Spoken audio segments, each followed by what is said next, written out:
ვერანაირ წარმოიდგენდა, რომ რაღაც ნივთი ოდესმე შეიძლება გახდეს რაღაც დიდი მოგონების წყარო.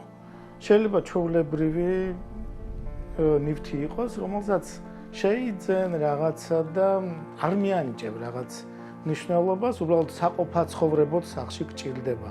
მაგრამ იმ დღემ, რომელსაც ჩვენთვის 93 წლის 27 სექტემბერი ქვია, ეს ნივთები ჩვენთვის ფასდაუდებელი გახადა, რადგან მას დაუკავშირდა ჩვენი ცხოვრების ერთი ძალიან კარგი ეტაპი, რომლის ის იქცა ერთგვარ ზღვარად იმ ცხოვრებას შორის და ცხოვრებას შორის, რომელიც 27 სექტემბრის შემდგომ დაიწყო. ეს არის ერთგვარი მიჯნა.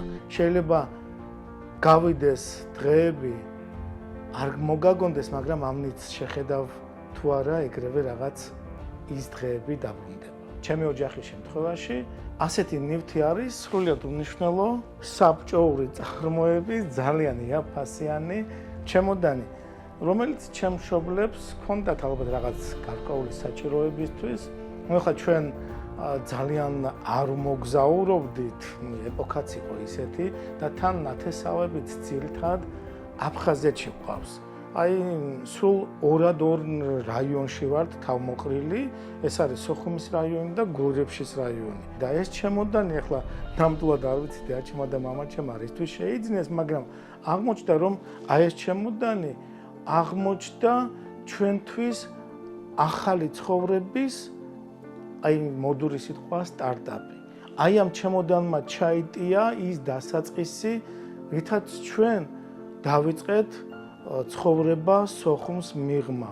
როდესაც დედაჩემი აი ამ ჩემოდანს ალაგებდა, აი მე ერთი მოგონებაც კი დავწერე Facebook-ში, არც კი იცოდა რა ხდებოდა, არც კი იცოდა რისთვის ალაგებდა, არც კი იცოდა რას ყრიდა შიგნით და როდესაც რამდენიმე თვის შემდეგ ჩვენ რაღაც ზამთარი მოვიდა, ტანის სამოსი დაგჭირდა რაღაც თბილი, აღმოჩნდა რომ არაფერი არ ჰქონდა.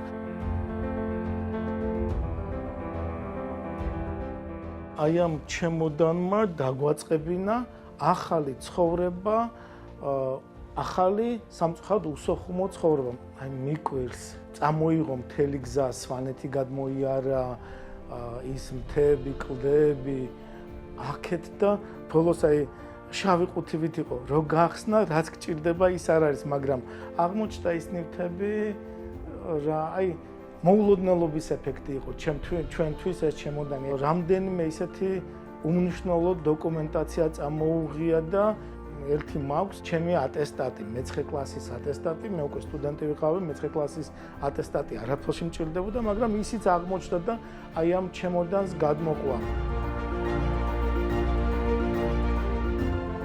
აი დღესაც რო ვუყურებ ხოლმე აი ამ ჩემოდანს, რაღაცნაირად მაგონდება მახსოვს სადაც კარადაში ედოს, თავის აძინებლის კარადაში ედო დედაჩემს და რამდენჯერ გამიხსნია ხოლმე, რამდენჯერ ჩამიხედავს, მაგრამ არ მეგონა რომ ჩემი სახლი ამ ჩემოდანში ჩაეტეოდა. ეს ნივთი ამჟამად ჩემი დის ოჯახში ინახება, უბრალოდ წამოვაღებდნენ, რაც ახლა ბევრი არაფერი არ წამოყვა და მე და ჩემმა დამ რაღაც გადავინაწილეთ ისეთი რაც სახლს რამაც სახლი უნდა მოგვაგონოს და ჩემ დას ვიცი რომ დათქმული აქვს ამ ჩემოდნით ბრუნდება სოხუმში. ეს ამ ჩემოდანს ინახავს იმისთვის რომ როგორც იქიდან წამოვედით ამ ჩემოდნით დავბრუნდებით სოხუმში.